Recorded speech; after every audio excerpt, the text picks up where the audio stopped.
Okay, hey guys.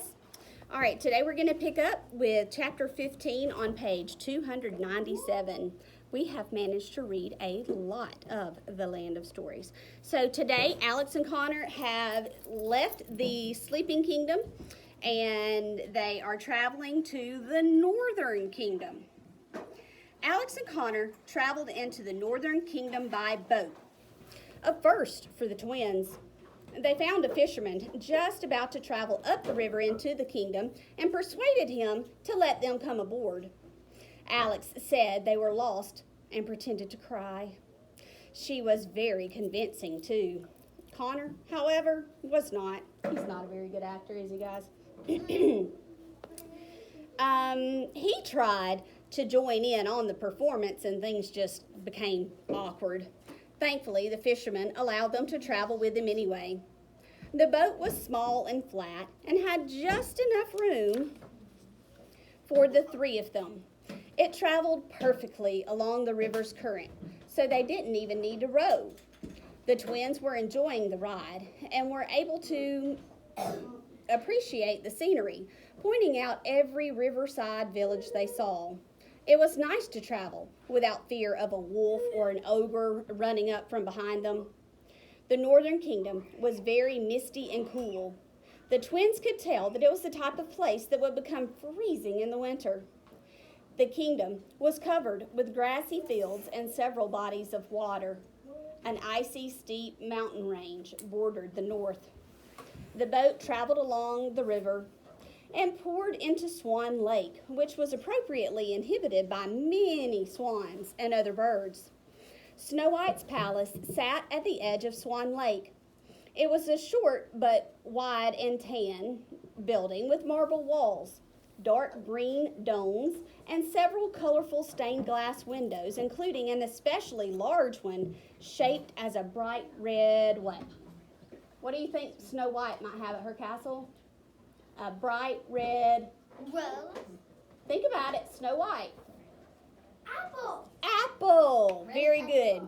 So she had lots of stained glass windows, and one was in the shape of a bright red apple. What's up with all the apple tributes? Connor asked. Didn't the apple almost kill Snow White? Why does she have it displayed every chance she gets? I suppose it's symbolic for her kingdom, like a cross in a church, Alex said, giving her best educated guess. There were no towns or villages near the palace. It had been built away from everything else and was an isolated world of its own. It seemed like such a lovely place. Alex had spent some time with her nose in the journal, rereading everything she could in case she had missed something. She put it away and began searching the shore until she finally spotted what she was looking for. "Excuse me, sir," Alex said to the fisherman. "Could you please drop us off at the riverbank?" The fisherman steered the boat in that direction, and the twins got off and said goodbye to him. "Why are we getting off here?" Connor said. "The palace is that way." "Connor, I'm tired of having to explain everything to you. Here," she said, and handed him the journal. He read the pages that she'd been looking over during the trip on the boat.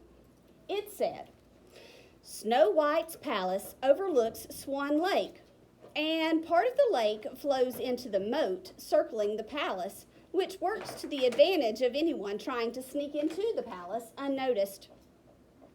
There's a hidden gate at the bottom of the palace that the moat runs through. It's right by the dungeon and is used to transport prisoners into and out of the palace by boat. It's easy to swim under the gate and then climb up onto the dock inside. The glass coffin is in a large storage room that used to be the Evil Queen's private chamber on the 3rd floor. On the 2nd floor, you'll find a large portrait of the Evil Queen herself, just past the grand staircase off the main entrance. The portrait is actually a secret door that leads up to the chamber. Travel at night, so it's difficult for anyone to spot you in the water. But note that the Swan Lake waters are very deep and can be very rough after sundown.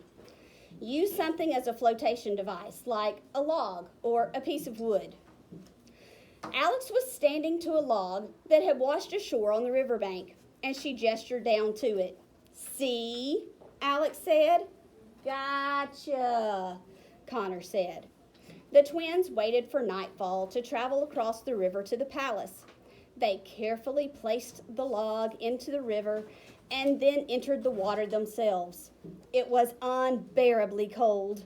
Connor made a high-pitched gasping sound as soon as he was waist deep. "Oh, whoa, it's cold.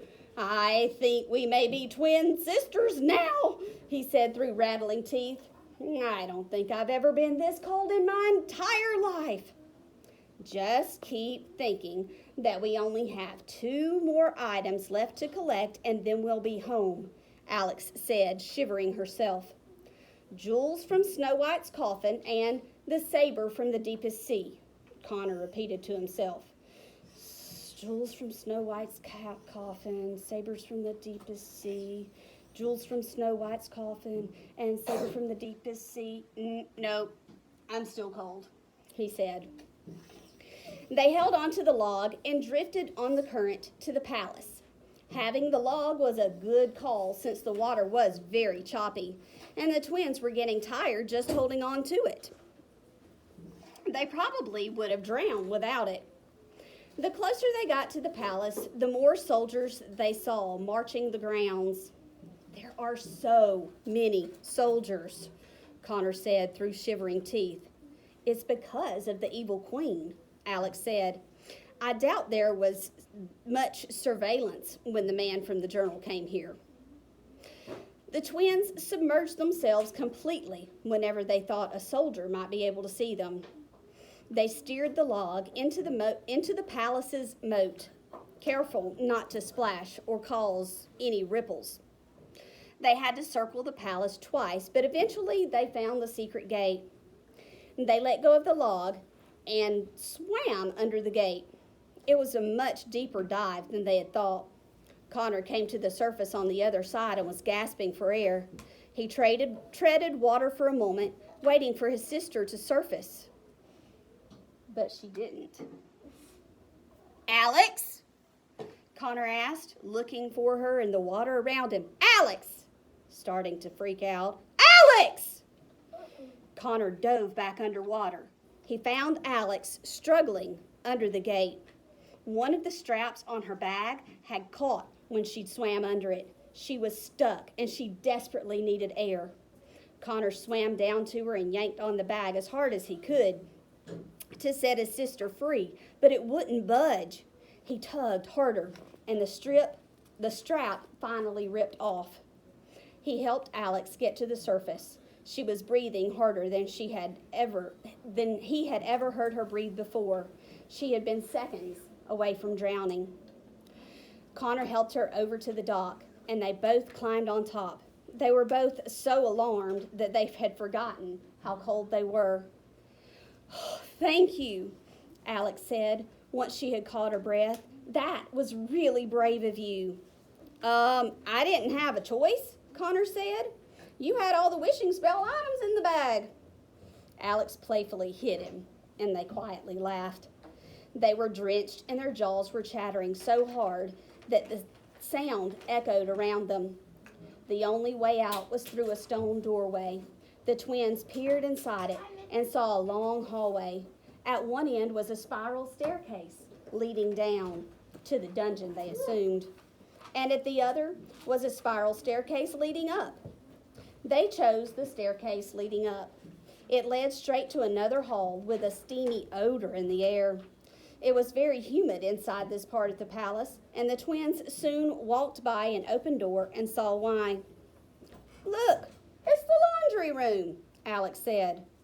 The room was full of large, steaming pots of water, and several garments and sheets were hung up to dry around the room. It was past working hours, so the room was now empty. "I have an idea," Alex said, and darted inside the room. "What are you doing?" Connor asked her. She started digging through a pile of what Connor hoped were clean clothes and linen. All right, guys, we got to stop there. Talk to you tomorrow. Bye, guys.